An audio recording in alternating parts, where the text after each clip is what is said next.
Hi, and welcome to the Automated Business Results Mind Map session.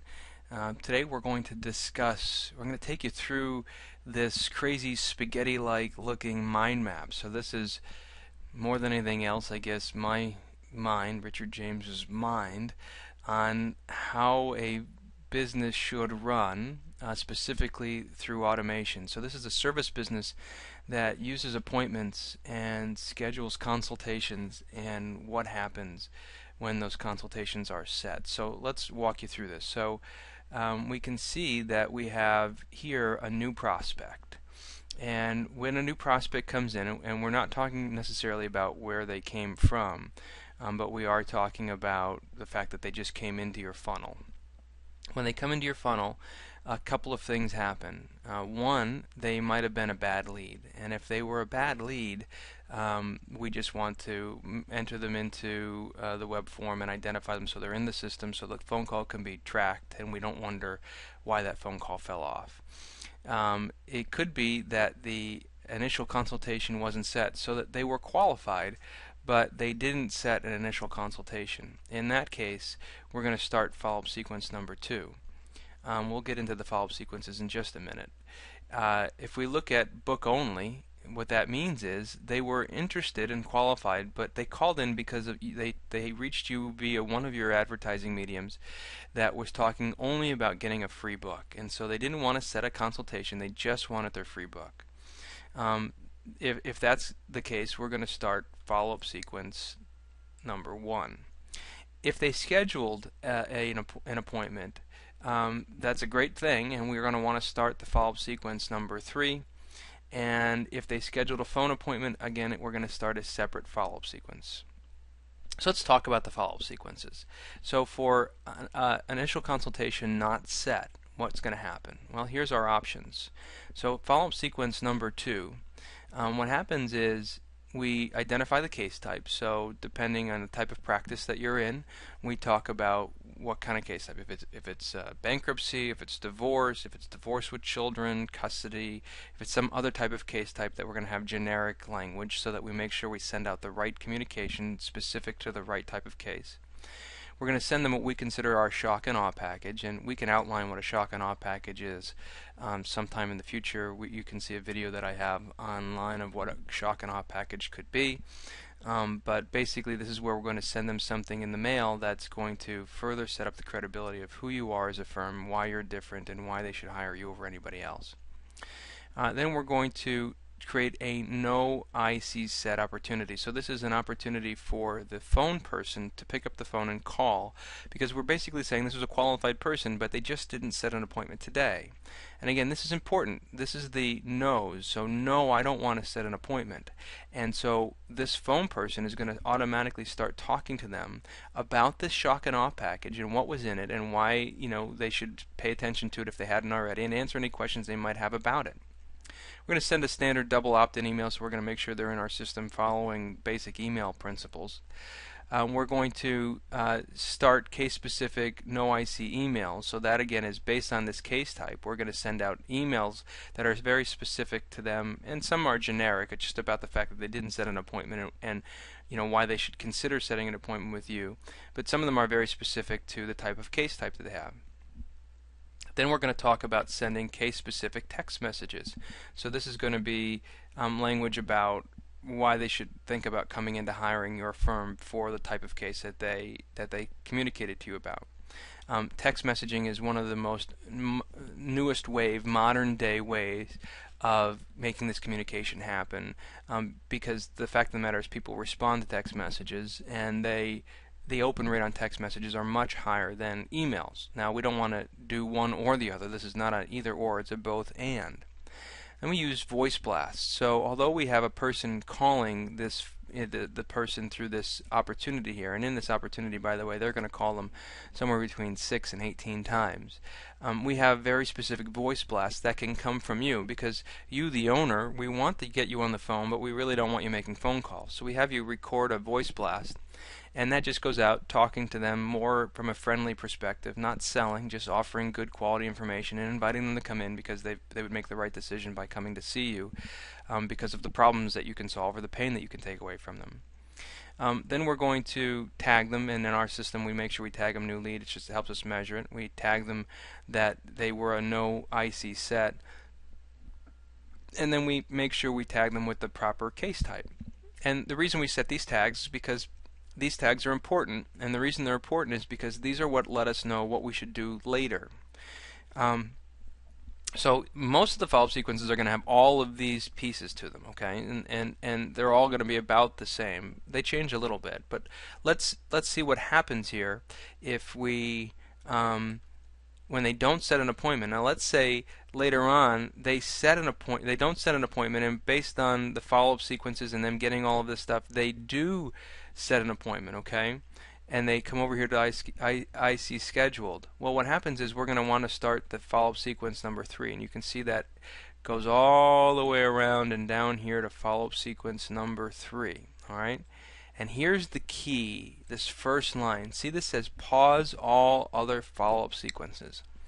What that means is if somebody came into your funnel and they started talking to you and they didn't schedule an appointment, and you're starting to talk to them about why it's important for them to come in, and they schedule an appointment, and then the next day they start hearing from your sales reps, or they start hearing from phone people, or they start hearing voice blasts or emails or text messages that are talking to them about why don't they come in.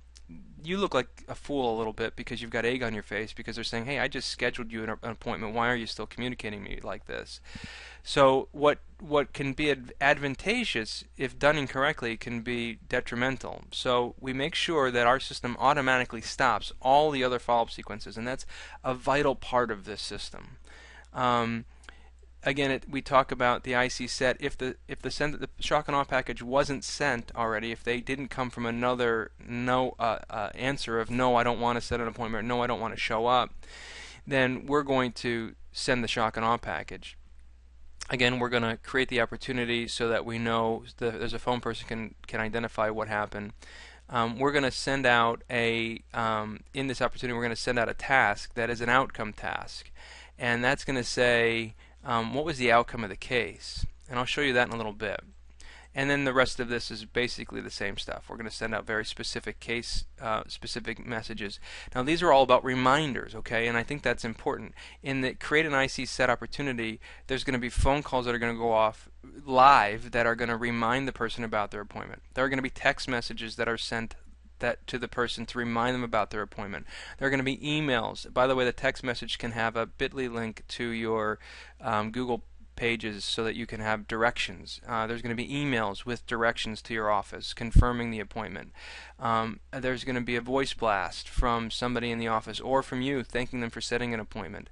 So again, this is the things that we're going to do to communicate with the person to remind them about coming to the office. Why? Well, it's because if we don't get them into your office, you can't possibly close the deal. And if you can't close the deal, then you don't make any money. If you don't make any money, then we're not in business for the right thing. So we want to increase our show rate.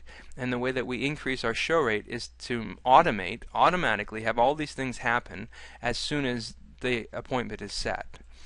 Now let's talk about if they were a book only. Again, very similar. The difference is we're going to be communicating them the same way. The only thing is we're not going to be sending out text messages, and we're not going to be we're going to be sending out specific emails, but we're not going to be making a lot of aggressive calls. We're going to have an opportunity for a phone person to make a call, follow up in about 7 days, and talk to them about the book only that they received and the shock and awe package that they received. Now, after they make this call, if for some reason they don't set an appointment, then we put them into the no appointment set stage and we start getting a little bit more aggressive. But when they're just calling for a book, we do it a little softer in the beginning because we realize that they just called for information, and we don't want to try to give them the opinion that they were flipped, that we bait and switch them, right? So if we've talked about book only, we've talked about no IC set, we've talked about bad lead, we talked about what happens if it's scheduled. The phone appointment's the same thing. The only difference, as the IC schedule, the only difference is it's going to have language specific about a phone appointment. rather than an actual appointment, a physical appointment. And it talks to that language in the emails and the text messages.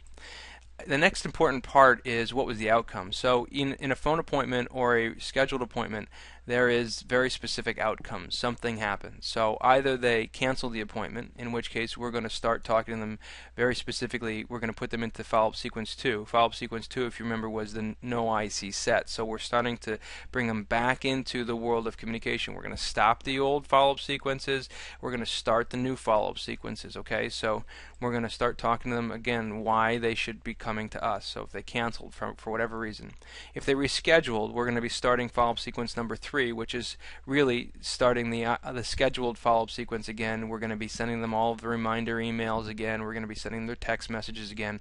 And again, it's going to stop all other follow-up sequences that might have happened because they rescheduled. Let's say they canceled and then they rescheduled. So we want to make sure that if they cancel and then they reschedule, that we start this one, but we stop this one, right? And this all happens automatically, and I think that's vital for you to understand that this is automated. Nobody has to go in and tell things to stop. They just have to tell them what the outcomes were, and everything happens automatically from there.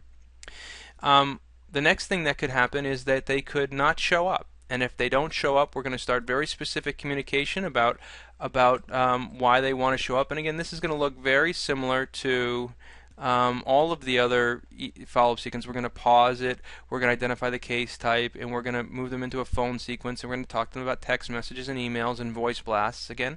And so we're going to put them through a fairly aggressive follow-up sequence if they don't show up to their appointment. If they show up to their appointment, here comes the next step. There are some outcomes. And so when they tell us that they showed, they tell us that they either showed and they hired. And if you have lots of different case types, we're going to identify what case type they hired for. They showed and they said they're going to hire later. So they scheduled another appointment to come back. All right.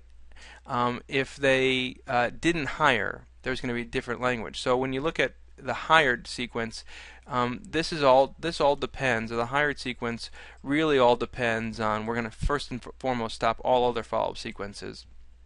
We're going to create a collections opportunity because depending on the case type you're in, we're going to want to make sure somebody in your collections department is managing all of the fee structure. So whether you bill hourly or you bill on a flat fee, we want to make sure that whatever accordance that your collections department should be doing, whether it's your bookkeeper or you have an actual person that's making phone calls for people that have to make payments to you, that department knows that they've hired and they have to start that process. If in a bankruptcy world, we'll create a homework appointment. A divorce world, it may be a little different. Immigration world, it'd be similar. Criminal and DUI, it could be even different. In a PI case, it's going to change dramatically again. But this will be the next step for the next appointment. We start case-specific hired emails based on the case type that they had, and we have very specific language we use and tell them the process that they're about to go through. We have case-specific voice blasts that we'll use, and again, that's from you, the owner, telling them what to expect, or maybe key staff members, usually from the owner because we don't want to have to worry about changing the message when it's turnover. And then we make sure we tag them appropriately. If they, for whatever reason, schedule later, so basically what we're saying is they've basically rescheduled their appointment to come back and hire again. And we're talking about very specific reminder emails again. We're talking about moving them into an opportunity so that somebody calls them. So it's really more like a rescheduled appointment, but it's based on the fact that they actually had a consultation. So we have more information about them. But same concept. We're going to be aggressively reminding them about their next appointment. And then if they don't hire, now we're going to be aggressively talking to them about why they should come back. Because they're not saying, no, I don't want to hire you. Most likely they're just saying, no, not right now.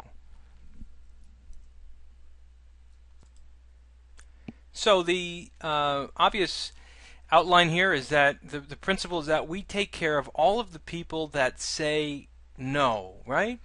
That's the key. No, I don't want to schedule an appointment. No, I don't want to show. No, I don't want to hire, right? And so that's the key to this whole process, is that we follow up until they buy, die, or unsubscribe, and we do it in a way that's systematized, that's measurable, and that makes sure the the people in your office are doing what you expect them to do. Because remember, in any particular office, there's what the business owner wants to be happening, there's what the business owner thinks is happening, and then there's what is actually happening. I look forward to our next call together to talk about how we can implement this system into your practice. Thanks and have a great day.